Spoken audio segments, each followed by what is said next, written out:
হাই friends, কি খবৰ? আশা কৰোঁ সকলো ভালে আছে। মোৰ এটা নতুন ভিডিঅ'লৈ সকলোকে স্বাগতম জনাইছোঁ। প্ৰথম কথা, চেনেলটো যদি আপুনি নতুনকৈ চাইছে তেন্তে প্লিজ ছাবস্ক্ৰাইব কৰিবলৈ নাপাহৰিব।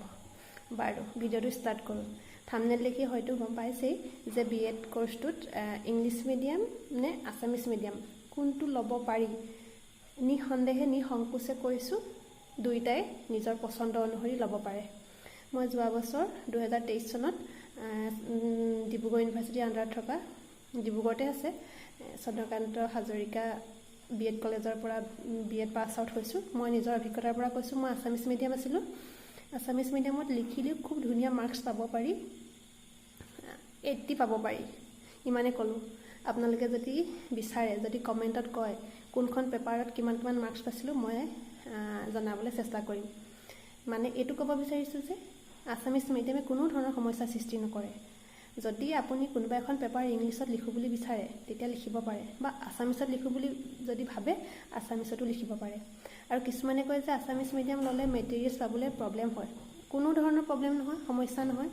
এভেইলেবল মেটেৰিয়েলছ পায় আজিকালি আছামিছ মিডিয়াম ল'লেও।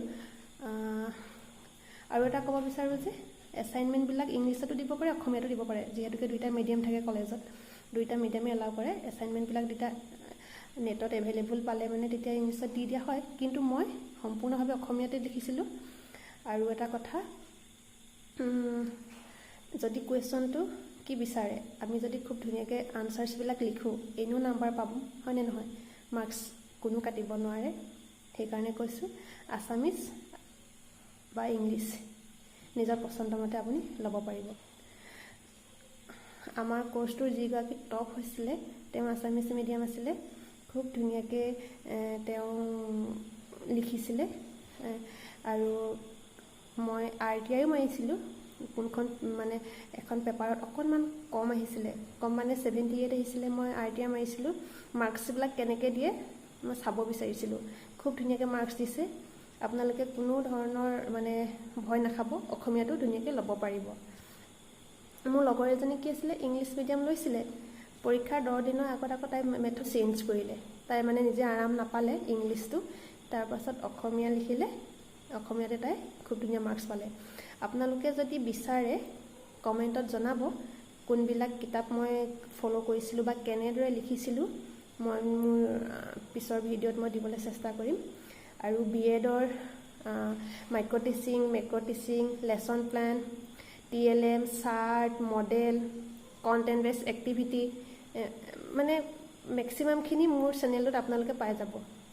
সেইকাৰণে কৈছোঁ, আপুনি যদি চেনেলটো ছাবস্ক্ৰাইব কৰা নাই তেন্তে ছাবস্ক্ৰাইব কৰি ল'ব।